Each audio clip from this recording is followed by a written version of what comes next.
শেখ হাসিনার উন্নয়নের জোয়ারে ভাসছে দেশ। বঙ্গকোষাই শেখ হাসিনা পাকিস্তানের স্বৈরশাসক আইয়ুব খানের মতো গণতন্ত্র নয়, উন্নয়নের স্লোগান ধরেছেন।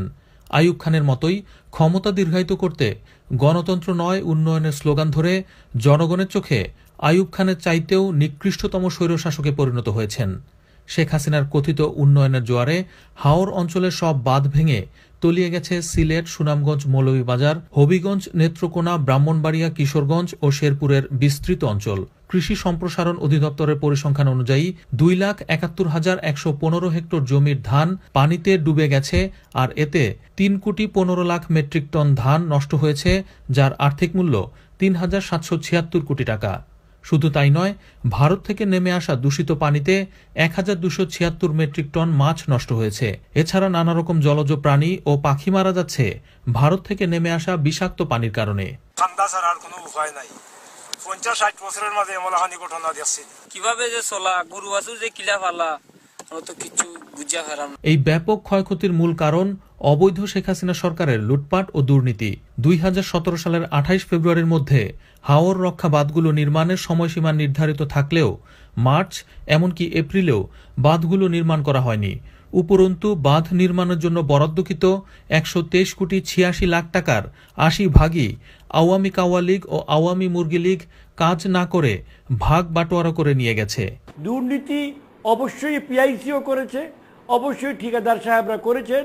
তো যেহেতু ঠিকাদার সাহেবের মাধ্যমে সিংহভাগ অর্থ, প্রায় 80 ভাগ অর্থ আমি মোটা তাকে বলবো, তাদের মাধ্যমে বিতরণ করা হয়েছে বা দেওয়া হয়েছে, দুর্নীতিরও সেই আনুপাতিক হারে তাদের উপরে গিয়ে পড়বে বলে। এনে পিআইসি যারা আছে এরা যখন টাকা নিতে আসে 3 দিন 4 দিন এখানে বসে থাকে, ওদের কাছ থেকে 10% টাকা না নিয়ে টাকা দেয় না, রেকর্ড করেন এটা। ঠিকাদারদেরকে মিটিং এ ডাকলে তারা মিটিং এ পর্যন্ত আসে না, তারা এত বড় হাত হয়তো বা তাদের নির্বাহী প্রকৌশলীতে জিম্মি করে পলিটিক্যাল লিডারদের দেয়া এই টাকাগুলা বাঁধ নির্মাণ ও রক্ষণাবেক্ষণের জন্য প্রায় 60 কোটি টাকা বরাদ্দ দেওয়া হলেও স্থানীয় পানি উন্নয়ন বোর্ড এবং তাদের নিয়োগ করা ঠিকাদাররা সময় মতো বাঁধের মেরামত করেনি।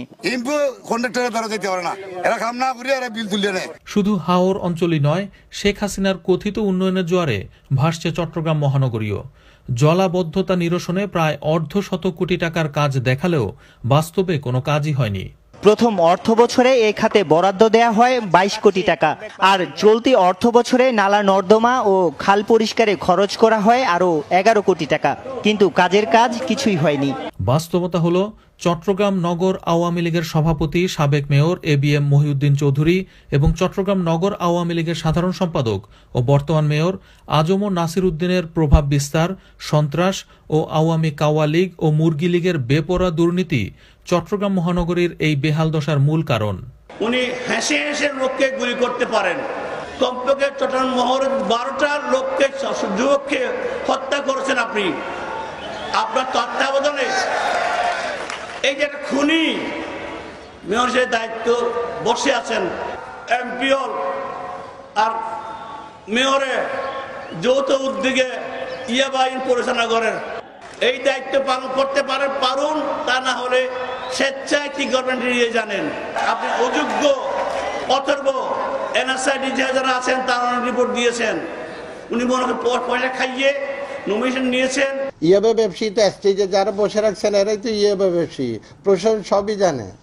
স্টেজে বসছে এরা কারা, এদের পরিচয়টি সামাজিক পরিচয় কি রাজনৈতিক পরিচয়, এরা কারা? তো যাই বলেছেন সবগুলো তো একটা পাগলের প্রলাপ বকেছেন, এটা পাগলের প্রলাপ। ওনাকে ভাগ দিলে, যেই করুক ভাগ দিলে যায় সবগুলো। যেখানে চট্টগ্রাম শহরে যা অনিয়ম হচ্ছে, অন্যায় হচ্ছে, সবগুলো ভাগ পেলে এইগুলো ফেরস্তা হয়ে যায়। চট্টগ্রামের মতো সারা বাংলাদেশের চিত্র একই রকম।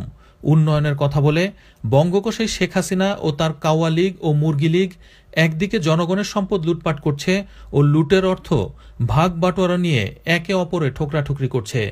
Mahfuzur Rahman, ATV news, Brussels.